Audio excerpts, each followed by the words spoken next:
Hi everybody. Okay, I'm sorry I'm a little late today, but I should have done this earlier actually because one of the soap operas is kind of like not really, but okay. Why I was okay because I kind of figured this was gonna happen. Okay, so I talked about this before a little bit. Um, Sharon Case has been on the show for 30 years at least.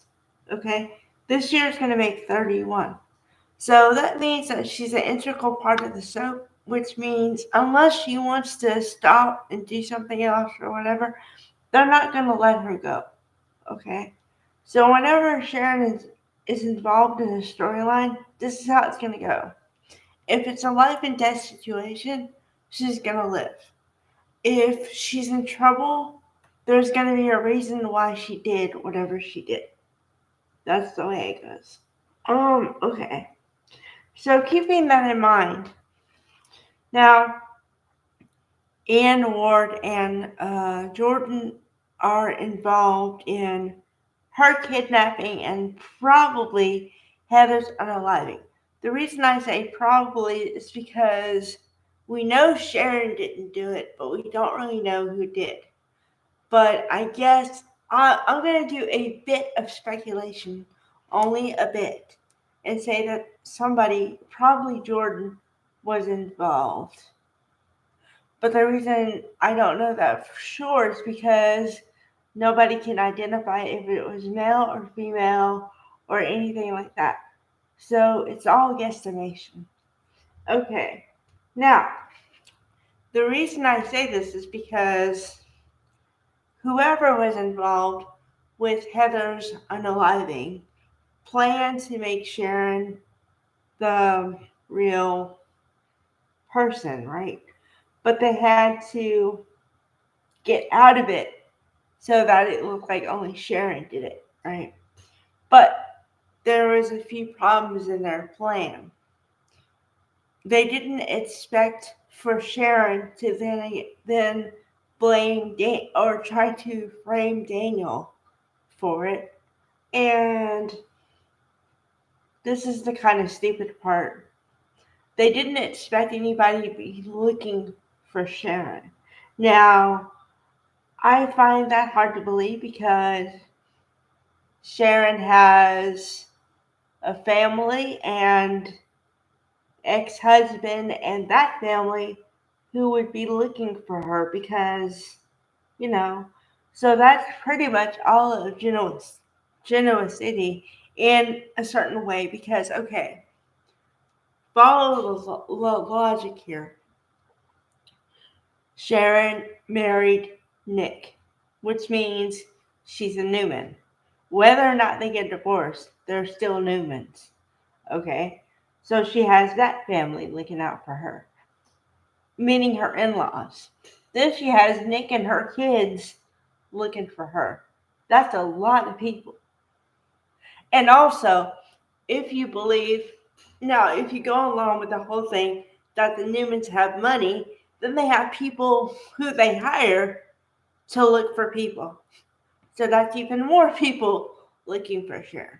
Then you add on the police department, which I don't know. I gotta say, the police department for Genoa City is a little sketch because, yes, I know how a soap opera works. We, the viewers, are supposed to know more than the characters involved. However, um, there are too many times where I feel like I know more than they do. So, yeah. Okay.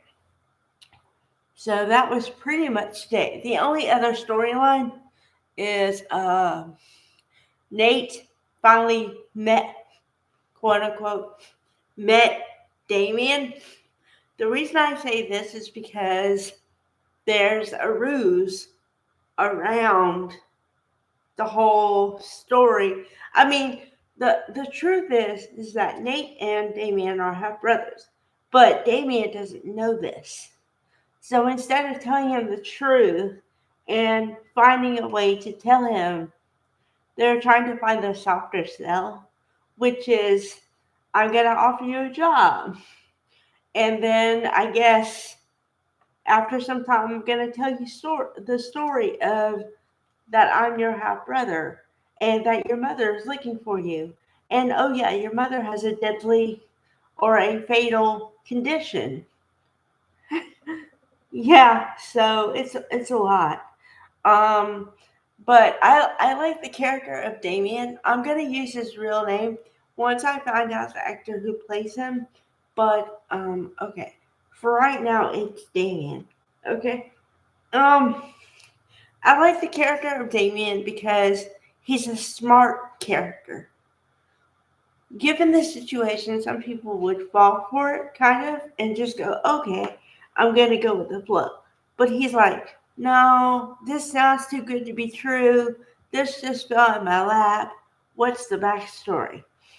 And he even told Nate, okay, send over the job offer. This is the last communication they had today. This probably won't be the last communication they have, period, because, like I said, he has to reveal some stuff to him.